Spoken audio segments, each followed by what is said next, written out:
Flesh and skin painting.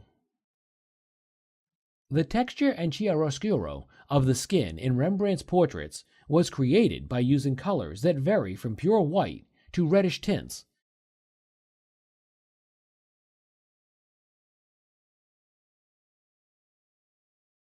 And deeper wrinkles were portrayed with dark accents by rougher brushstrokes. The form is suggested not only by the tonal chiaroscuro, but also by varying the warm and cool tints in the sequence. Such an approach is characteristic to Rembrandt. Faces and hands were painted with gradation of cool and warm colors, when shadows were warm and were followed by cool halftones, then warm lights, and finally cool highlights. This created the illusion of roundness between light and shadow, and Rembrandt almost always followed this technique.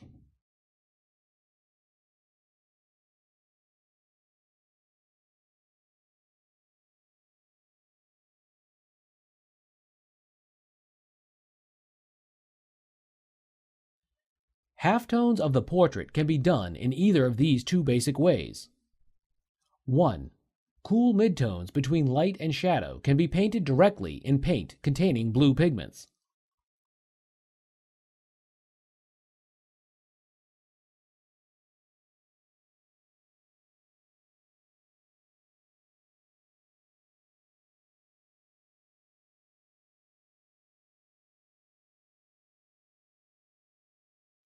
2. Alternatively, the turbid medium effect can be used to achieve a cooler tint.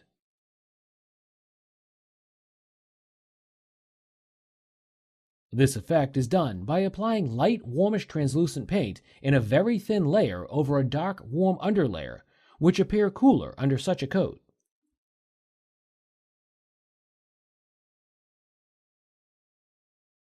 Rubens used this technique to his advantage.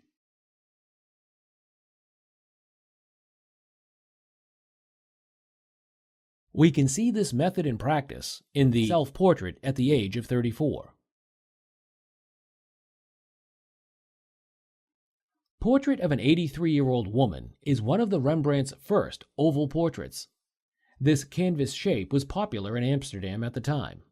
This portrait was painted loosely and freely, which was quite different from Rembrandt's more polished style he used to paint with just a couple of years earlier. Here's an example of his more accurate painted artworks.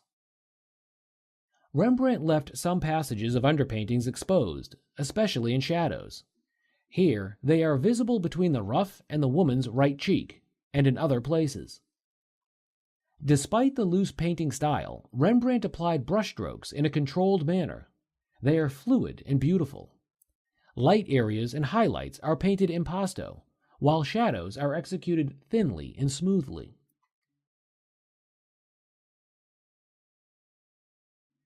The darkest spots, like the nose, mouth, and under the chin, were painted in a thick layer with rapid wet-into-wet brushstrokes characteristic to Rembrandt.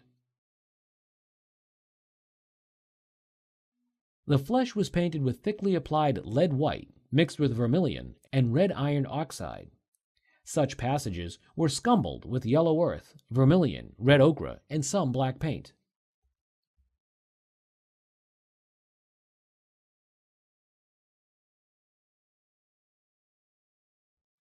In Portrait of Philips Lucas, flesh was painted in a very similar manner. A variety of paints was applied wet on wet over the warm brown underpainting.